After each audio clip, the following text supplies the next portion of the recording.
just hate to do it, Henry, but after all, I have been president of that ladies' circle at the church for, well, now at least 5 years. Well, Doris, that's because we're generally known as the Pillars of the Assembly. Yes, yes. I realize that, Henry, but, oh, you know I'm going to miss it. You know, I kind of hope the girls elect Charlotte Willoughby for the job. She's just like me. Oh, Doris, Doris, Doris, nobody's exactly like you. You are one in a million. Well, girl. You're probably right there, Henry. You know, but at least Charlotte has a little creativity. I admit, Henry, not as much as I do, but, oh, well, she's clever, you know. You are creative, though, Doris. Well, sure. Like that floor lamp you made over there. Uh-huh. I'd have never thought that 6 old milk cartons and 2 lard cans could make such a beautiful lamp. Yeah. But there you are. Uh-huh. Of course, it is a little top-heavy at times. But it's clever. Oh, thank you, Henry.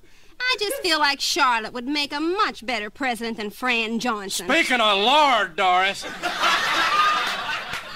She is a big one, isn't she? Oh, she is always coming on with such a holy, spiritual attitude. Like last month at the ladies' missionary meeting when Reverend Boswell wanted the ladies to do something really special, you know, for the missionaries in Africa. Well, Fran stood up and says, I think we ought to send Bibles and Bible storybooks for the kids. Oh, Henry, can you imagine that? Those savages can't even read.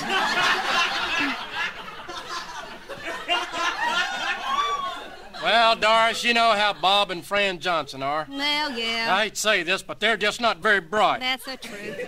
Now, they're trying to keep this all hush-hush, but I got word from the grapevine there that both of their boys are just been put on the Dean's list. Oh, no.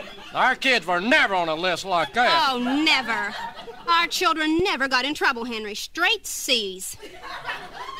You know what those C's stand for, don't you? What's that? The old gym teacher told me one time. Uh-huh. Courage and cleanliness. Yeah. 2 big C's, baby. Well, as far as I'm concerned, Henry, Fran Johnson is not the woman to bring that ladies' circle to its fullest potential. Well, Henry, when she made that suggestion, I just stood up. And I said to Reverend Boswell, I think the ladies ought to get together, you know, and make coasters and napkins to send over there. Yeah. Henry, you know something? I'll bet there's not one coaster in the Congo. You are creative, Doris. Well, yeah. Well, I'll bet that idea held them spellbound for a while. Sure. Bet you nobody else thought of that one. Well, as a matter of fact, Henry, Reverend Boswell was speechless. He kept staring at me as though he could hardly believe I could come up with such an idea.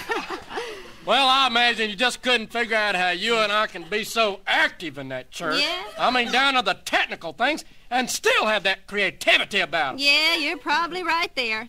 Well, Henry, I just felt it was a matter of need, you know? Yeah. I feel like those people over there need napkins and coasters. Besides, don't they make wonderful gifts? Oh, yeah. You know, Doris, maybe you shouldn't resign at that circle, huh? Well... Oh, I mean, it'll never be the same without you at the helm. Well, that's true, Henry, but, well, I'm just trying to be fair, you know, and I'm trying to encourage the other ladies to get involved. We're the only ones that do anything worthwhile at that church, Henry. Do you realize that our church has not issued in one new member in over a year, Henry? I don't know. Are people just getting tired of the church, Henry? Well, the way I see it, Doris, not everybody's like us. Well, that's true. I mean, we're always doing something in that church. Yeah. Not everybody does the things we do, Doris. Yeah, that's true. After all, baby, when it comes to religion, we got it. Yeah. You know, I'm just thinking that out of all the people in that church, I bet you we got more of that religion than practically everybody. Yeah.